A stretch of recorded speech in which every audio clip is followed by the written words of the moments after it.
മൃദുവായ ഉത്തരമോ ക്രോധം ശമിപ്പിക്കുന്നു, കഠിന വാക്കോ കോപത്തെ ജ്വലിപ്പിക്കുന്നു.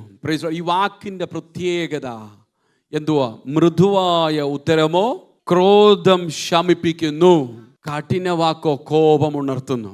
അച്ചായൻ മൂഡ് ഓഫ് ആണെങ്കിൽ അമ്മമ്മയോട് എന്തെങ്കിലും ചോദിച്ചാൽ മൃദുവായിട്ട് പലർക്കും മറുപടി പറയാൻ പറ്റാറില്ല. തിരിച്ച് 50 പറഞ്ഞാൽ 90 തിരിച്ച് മറുപടി കൊടുക്കും. അപ്പം അങ്ങേ തലയ്ക്കൽ 120 അടുത്ത മറുപടി വരിക.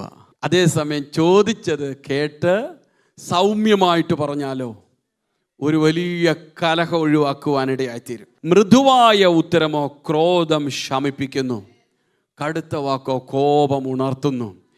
അമേൻ അമേൻ. കോപം ഉണർത്തുന്ന വാക്കുകൾ നമ്മുടെ വായിൽ നിന്ന് വരരുത്. നമ്മുടെ വായിൽ നിന്ന് വരേണ്ടത് മൃദുവായ സംസാരം, കൃപയോട് കൂടിയതും. അമേൻ. ഭക്തൻ പ്രാർത്ഥിച്ചപ്പോൾ, സംഗീതനക്കാരൻ പ്രാർത്ഥിച്ചപ്പോൾ ഇങ്ങനെ പ്രാർത്ഥിച്ചു: എൻ്റെ പാറയും എൻ്റെ വീണ്ടെടുപ്പുകാരനുമായ യഹോവേ, എൻ്റെ വായിലെ വാക്കുകളും എൻ്റെ ഹൃദയത്തിലെ ധ്യാനവും നിനക്ക് പ്രസാദമായി തീരണമേ. ആദ്യം പ്രാർത്ഥിച്ച എൻ്റെ വായിലെ വാക്കുകൾ അതെങ്ങനെയായിരിക്കണം? കൃപയോട് കൂടിയതും ഉപ്പിനാൽ രുചിയുള്ളതും. വായിലെ വാക്കുകൾ കൃപയോട് കൂടിയതും ഉപ്പിനാൽ രുചിയുള്ളതുമാണെങ്കിൽ അമേൻ, അത് മറ്റുള്ളവരെ ആശ്വസിപ്പിക്കുന്നത്, ധൈര്യപ്പെടുത്തുന്നത്. അതിൻ്റെ അറ്റത്ത് കാന്താരി മുളകും ചേർത്ത് വെച്ച് പറയുവാണല്ലോ.